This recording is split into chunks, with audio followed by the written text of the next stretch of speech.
Hello friends, welcome again in our channel Veenu diaries. देखिए, एक लड़की की शादी होने के बाद जब वह ससुराल पहुंचती है तो वहां पर उसको सबसे ज्यादा लगाव या सबसे ज्यादा उम्मीदें वहां पर अपने पति से ही होती है। देखिए, धीरे धीरे वहां पर और लोगों से भी बातें होती है और लोगों से भी लगाव हो जाता है, लेकिन सबसे पहले जो लगाव होता है, उम्मीदें होती है, शादी से पहले भी वो अपने पति से ही उम्मीद रखती है कि शादी के बाद हम ये करेंगे, शादी के बाद हम वैसे रहेंगे। अपने पति से ही ज्यादा उम्मीदें होती हैं। लेकिन सिचुएशन वहां पर खराब हो जाती है जब पति से ही उम्मीदें उनकी टूट जाती है, जब पति बात सुनते ही नहीं, उनको समझते ही नहीं। और सुनना समझना तो दूर की बात है, जब पति साथ बैठते ही नहीं। क्या करे जब पति साथ ही ना बैठे। और देखिए, बातें प्रैक्टिकल होनी चाहिए जो एक मैरिड लाइफ के लिए जरूरी है, और हम आज इसी पर बात करेंगे कि क्या बातें हैं जिनकी वजह से पति साथ नहीं बैठते, जिनकी वजह से पति एक पत्नी की नहीं सुनते हैं। आज हम इसी पर बात करेंगे। वीडियो पसंद आए तो प्लीज इसको लाइक शेयर जरूर करिएगा। नए हैं, चैनल सब्सक्राइब नहीं किया है तो प्लीज इसको सब्सक्राइब भी जरूर करिए। पहला पॉइंट है, देखिए, अगर पति साथ नहीं बैठते हैं, बात सुनते समझते नहीं है, वो होता है ताने मारना।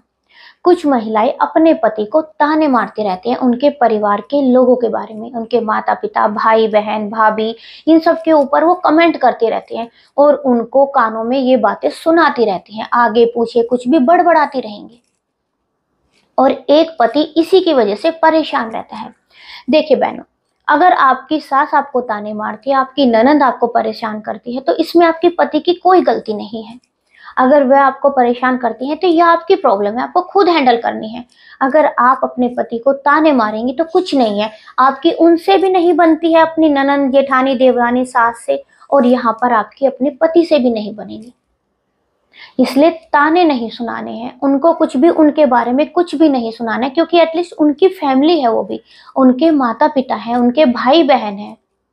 और देखिए, जैसे मैं आपको भी बताती हूँ, अगर आपके पति, आपकी फैमिली, आपके जो माता पिता हैं, आपके जो भाई बहन हैं, उनके बारे में आपको रोज ताने सुनाएं, रोज उनके बारे में आप शब्द कहें, तो क्या आपको पसंद आएगा? नहीं पसंद आएगा ना। जब आप अपने पेरेंट्स के बारे में, अपने भाई बहन के बारे में नहीं सुन सकती हैं तो आपके पति को भी अच्छा नहीं लगता है। और एक ये बहुत बड़ा रीजन है ताने सुनाना, इसी की वजह से ही होता है। जैसे कुछ बहनें बताती हैं कि पति बैठते नहीं है, सुनते नहीं है, अगर हम उनको कुछ सुनाते हैं, कुछ भी समझाते हो तो सुनते नहीं है। जैसे ही आपको कुछ भी बताना है उनको कि आज ऐसे किया सासू माँ ने, या आज ननंद ने ऐसा किया, कुछ भी आपको बताना है, तो कहीं ऐसा तो नहीं है कि आप ताने के उससे बताते हैं कि उनको कुछ भी, तुम्हारी मम्मी ने किया, तुम्हारी मम्मी ऐसी है, तुम्हारी मम्मी ये है, वो मेरा नहीं करते, मतलब कुछ इस तरह से। चाहे आप जैसे भी बोलते, लेकिन इस बात का ध्यान करिए कि कहीं आप ताने तो नहीं सुनाती हैं उनको, कहीं आप उनको गलत वर्ड्स तो नहीं बोलती हैं। ये एक बहुत बड़ा रीजन है। देखिए, मैं आपको पहले से ही बता रही हूँ कि हम ना प्रैक्टिकल बातें पर बात करते हैं, क्योंकि प्रैक्टिकल बातें जो होती है वो एक मैरिड लाइफ के लिए बहुत जरूरी होती है। और मैं अपनी वीडियो में अधिकतर आपको प्रैक्टिकल बातें ही बताती हूँ, जिनको आप फॉलो कर सकते हैं आसानी से, जिनको आप अपना सकती हैं और अपनी लाइफ की परेशानी को दूर कर सकती हैं। अब जानते हैं दूसरी बात। देखिए, कितनी बार होता है कि एक पत्नी अपने पति पर बहुत ज्यादा लगाम कसती है, उनको कहीं जाने से रोकती है, उनको ज्यादा खर्च करने से रोकती है, उनको अपनी बहन भाई का करने से रोकती है, उनको अपने माता पिता का करने से रोकती है। इस वजह से भी ना पति फ्रस्ट्रेट हो जाते हैं, इस वजह से भी ना वो परेशान हो जाते हैं, जिस वजह से वो आपकी धीरे धीरे बात सुनना बंद कर देते हैं, आपके साथ बैठना बंद कर देते हैं। तो आपको ये भी नहीं करना है, अपने पति पर किसी भी तरह की कोई लगाम नहीं लगानी है। अरे उनको करने दो ना, जो करना चाहता है उनको फ्री छोड़िए। आप अपने पति पर विश्वास रखिए कि आप ही के पति हैं, आपके साथ ही रहेंगे, आपके लिए ही करेंगे, लेकिन उनके अपने परिवार के प्रति भी जिम्मेदारी है, अपने माता पिता के प्रति जिम्मेदारी है, अपने भाई बहन के प्रति जिम्मेदारी है। उनको करने दीजिए और आप भी करिए, जितना हो सके आप भी करिए। देखिए, कभी भी अपनी जिम्मेदारी से पीछे नहीं हटना चाहिए। हम क्या करते हैं, कुछ पैसों के लिए कि नहीं यार उनको देंगे तो हमारे पैसे कम हो जाएंगे, इतना अपनी बहन बेटियों को दिया जाता है, भगवान उससे ज्यादा देता है। और देखिए, आप भी किसी की बेटी हैं। अगर आपके परिवार में आपका ही मान सम्मान ना हो, अगर आपको ही तिरस्कार हो, आपकी भाभी, आपके भाई आपको ही ना पूछे, तो आपको कैसा लगेगा। इसलिए उन पे किसी भी तरह के कोई लगाम ना लगाई। अगर वह अपने दोस्तों के साथ जाना चाहती है तो उनको जाने दीजिए ना, अगर वो 2 दिन 4 दिन घूम के आना चाहते हैं, अगर वो कुछ खर्च करना चाहते हैं, अगर वह इस तरह से कुछ करना चाहते हैं तो उनको करने दीजिए। उन पर किसी भी तरह का कोई भी लगाम मत लगाइए। तीसरी बात, अगर आपके पति आपके साथ नहीं बैठते हैं, आपकी नहीं सुनते हैं, तो हो सकता है कि आप बहुत ज़्यादा शिकायतें करती रहती हैं। शिकायतें करते रहने से भी आदमी परेशान हो जाता है। जब भी आदमी घर में घुसता है, बस उसकी पत्नी शिकायतों को पिटारा लेके आ जाती है, साथ में बैठती है और बस बच्चों की शिकायतें, इन-लॉज़ की शिकायतें, उसके बाद ढेर सारी शिकायतें होती हैं। इसलिए पति को ये लगता है कि साथ में बैठकर अगर चाय भी पिएँगे तो कुछ नहीं होगी बातें, बस लड़ाइयाँ ही हो जाएँगी। बस ये मुझे कुछ नहीं, मेरे ऊपर ही सारा ब्लेम करेगी, हमेशा बस ताने सुनाती रहेगी। आपकी वजह से ऐसा होता है, बच्चों ने आज मेरे साथ ऐसा किया, आज मेरी सासू माँ ने ऐसा किया, आज घर में ये नहीं था, आज इस तरह से हुआ, आज इस तरह से, मतलब कुछ भी करके आपको शिकायतें ही करते रहना है। अरे भाई, शिकायतें से अलग भी बहुत सारी बातें होती हैं। उनकी पूछिए, उनका ऑफिस से वे शाम को घर आए हैं, कैसा ऑफिस का डे रहा है, अपना बताइए, कुछ अच्छी बातें बताइए। देखिए, मैं आपको ये नहीं कह रही हूँ कि आप शिकायतें ना बताएं, क्योंकि आपको भी अपने पति को ही बतानी है। ऐसे नहीं, घर में बहुत सारी बातें होती हैं, आपको भी बतानी है, लेकिन एक समय देखिए ना।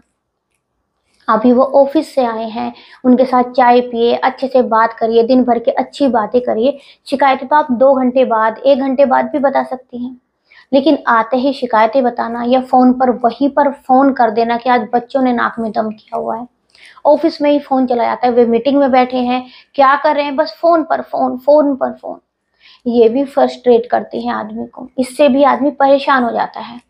मैं आपको बार-बार कहती हूँ कि देखिए, घर में ना प्रॉब्लम सभी के साथ होती है। ऐसा नहीं है कि आप ही के साथ हो रही है, ऐसा नहीं कि आप ही परेशान हैं। देखिए, ये ना जीवन एक संघर्ष भरा होता है, इसमें सभी के साथ संघर्ष होता है और हम इन संघर्ष को आसानी से झेल जाएँ, आसानी से इसमें से बाहर निकल जाएँ, यही तो ज़िंदगी है।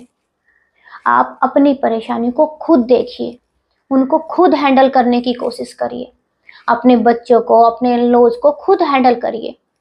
अब से आपको शिकायतें नहीं करनी है, कभी भी कुछ भी लेकर। अगर जब तक आपको अपने आप हैंडल कर सकते हैं ना प्रॉब्लम को, खुद ही हैंडल करिए। जब आपसे हैंडल ना हो, तब अपने पति को बीच में इन्वॉल्व करिए, तब उनको बताइए। नेक्स्ट पॉइंट होता है रिस्पेक्ट। अपने पति की रिस्पेक्ट करिए, उनकी तारीफ करिए, उनके काम की रिस्पेक्ट करिए, उनके घर के लोगों की रिस्पेक्ट करिए, उनकी तारीफ करिए, काम की तारीफ करिए। हर कुछ देखिए, सभी कुछ आप ही के हाथ में है। अगर आप अपने पति की रिस्पेक्ट नहीं करेंगी, तो पति भी एक दिन आपसे दूरी होते चले जाएंगे। अगर आप चाहते हैं कि आपके पति आपकी रिस्पेक्ट करे, आपके पति आपको प्यार करे, तो भाई टिट फॉर टैट होता है, आपको भी करना पड़ेगा। आप ऐसा नहीं कर सकती हैं कि आप तो बस शिकायतें करते रहें, आप तो बस कंप्लेन करते रहें, आप उनको ताने सुनाते रहें और आपके पति आपकी सारी बातें चुपचाप सुनते रहें। ऐसा नहीं होगा। आपको भी अपने पति की रिस्पेक्ट करनी होगी, आपको उनके काम की तारीफ करनी होगी। देखिए, ये जो मैरिड लाइफ होते हैं ना, ये ना बैलेंस पर चलती है। अगर आप किसी को रिस्पेक्ट देंगे तो साथ में आपको भी रिस्पेक्ट ही मिलेगा, आपको भी इज्जत ही मिलेगी। लेकिन क्या है, आप रेस्पेक्ट तो करते हैं, लेकिन मन में कुछ और चलता रहता है। मन में उनके लिए नेगेटिव फीलिंग्स रहती हैं कि ये मेरी सुनते ही नहीं है, ये तो अपनी माँ के ही बेटे हैं, अपनी माँ की ही सुनते हैं। और आपकी सुनेंगे कहाँ से, क्योंकि आपके मन में तो वही नेगेटिव है। और वैसे आप उनको आते ही चाय पानी देती हैं, रेस्पेक्ट करती हैं, लेकिन मन में तो ये है कि ये इन्हीं के बेटे हैं, ये तो अपनी माँ की ही सुनते हैं, उनकी माँ से ही इनको हटाने की कोशिश करते रहते हैं। नहीं भाई, आपको उनके परिवार को भी रिस्पेक्ट देनी है। अगर आप चाहते हैं कि आपके पति आपके साथ अच्छे से रहें, आपके पति आपका प्यार करें, तो आपको अपने पति के साथ साथ उनके परिवार वालों को भी रिस्पेक्ट देनी है। उनके परिवार के लोगों से भी अच्छे से बात करनी है, वो आप ही का परिवार है। अगर एक महिला अपने परिवार को तोड़ने की कोशिश करती है ना, तो सबसे पहले उसी का परिवार टूटता है, सबसे पहले उसकी लाइफ में ही प्रॉब्लम आती है। आप ये बात ध्यान रखिए। इसलिए आपको अपने परिवार को तोड़ना नहीं है। एक बेटे को अपने माता पिता से, अपने भाई बहन से, उनके भाई को दूर नहीं करना है कि बस अपना बना के रखना है। नहीं, आपको उसको अपनी बहन भाई का जो प्यार करते हैं तो आपको भी करना है, वो अपने माता पिता का करना है तो आपको भी उनका करना है। आपको ये दिखाना है कि आप अलग नहीं हैं। आपको अपने पति के साथ साथ उनके पूरे परिवार का ध्यान रखना है, उनके पूरे परिवार को रिस्पेक्ट देनी है। जब आप एकता लेकर, एक घर लेकर चलेंगी ना, तो आप सबका दिल जीत लेंगी, सब आपको प्यार करेंगे और आपके पति भी आपको प्यार करेंगे। वो आपकी बात भी सुनेंगे क्योंकि उनको पता है कि इसके माइंड में किसी भी तरह की कोई भी नेगेटिविटी नहीं है। ये मेरे माता-पिता को अपने ही माता-पिता मानते हैं, मेरे भाई-बहन को अपने ही भाई-बहन जैसा मानती है।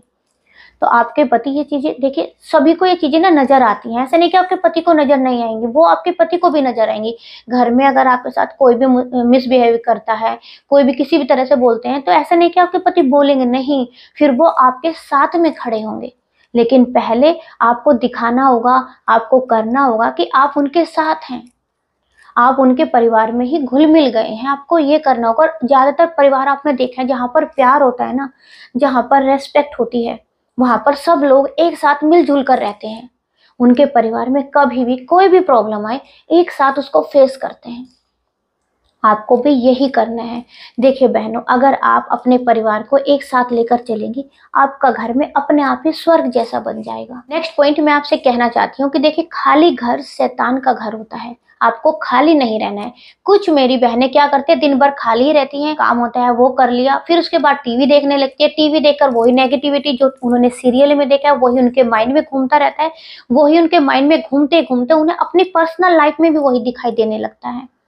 उनके पति में उनको वही कमियाँ दिखाई देने लगती है, उनके सास-ससुर उनको ऐसे ही दिखाई देने लगते हैं जैसे उन्होंने सीरियल में देखे। इस वजह से भी प्रॉब्लम आती है। इसलिए आप अपने आप को बिज़ी रखिए। जब आप अपने आप को बिज़ी रखेंगी, तो आपको अपने आप ही सभी कुछ अच्छा लगेगा। आपका जो माइंड है ना कि इधर चलेगा ही नहीं, फिर आपको अच्छे कामों में, अपने आप को कुछ आगे बढ़ाने में आपका दिमाग चलेगा। आपको यही करना है, अपने आप को बिज़ी रखना है, फालतू की चीज़ें अपने माइंड से हटा देनी है। आप किसी के ऊपर भी डिपेंड नहीं रहेंगी।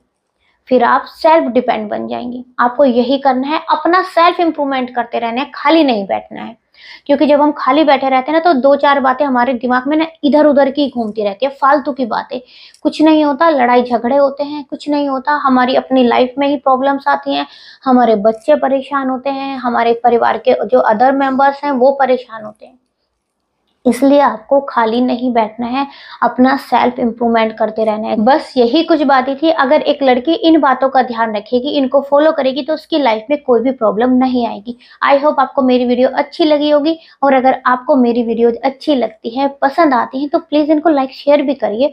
और नए हैं, चैनल सब्सक्राइब नहीं किया है, तो प्लीज़ इसको सब्सक्राइब भी ज़रूर करिएगा।